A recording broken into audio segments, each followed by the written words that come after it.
Why'd you choose the name the Saints? Because you weren't Saints. Well, we thought we were.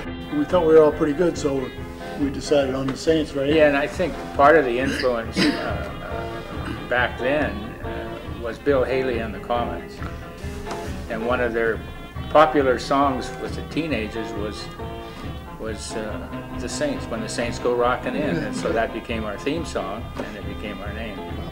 And so I played the drums, Art played the guitar, and David Bird played the piano, Merv Mawson was the trumpet player, and Gerald McGovern was the sax player. So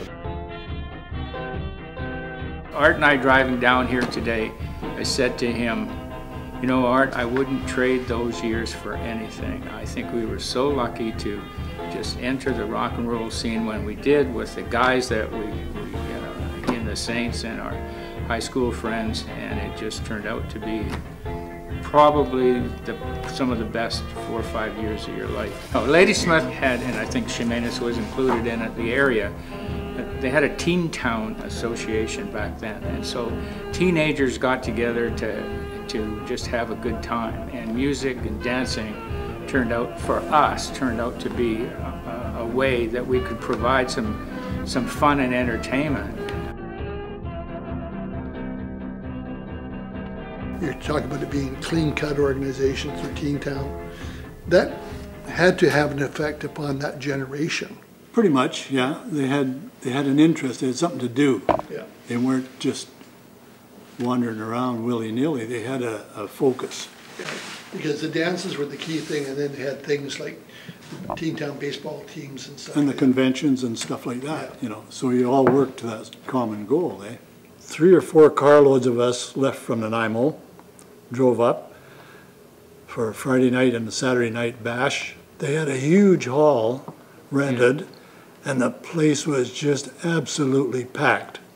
The participants in the convention, they all just, when we started to play, they just all rushed up towards the hall, or towards the stage. And we thought we were doing something wrong. We were checking to see if our fly was undone or whatever, you know. And they were just so enthralled with the music. And the next night was even better. This hall here is where we used to play, not every Friday, I don't think, but probably at least 2 or 3 Fridays a month for the Teen Town Association.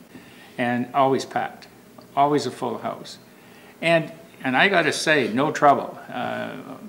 I can't recall ever having any difficulty at our dances. We would play here on Friday nights for Teen Town, and Saturday nights we'd head up to Nanaimo and play at Branch 10. Both places had stairs going up, and it was awful packing the gear up and down all the time, but we handled it. And Nanaimo had a really good Teen Town organization, as did Ladysmith.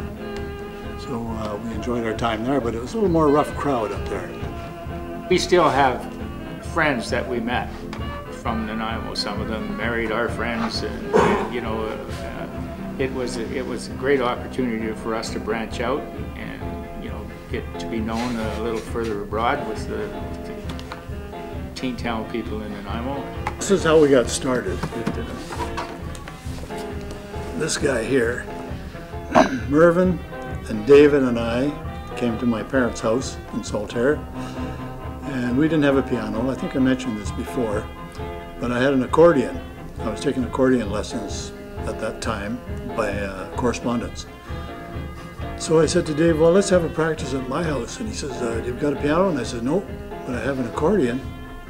So, well, we'll make it work. So we came out and sat on the back of my dad's car and played music and practiced in the driveway.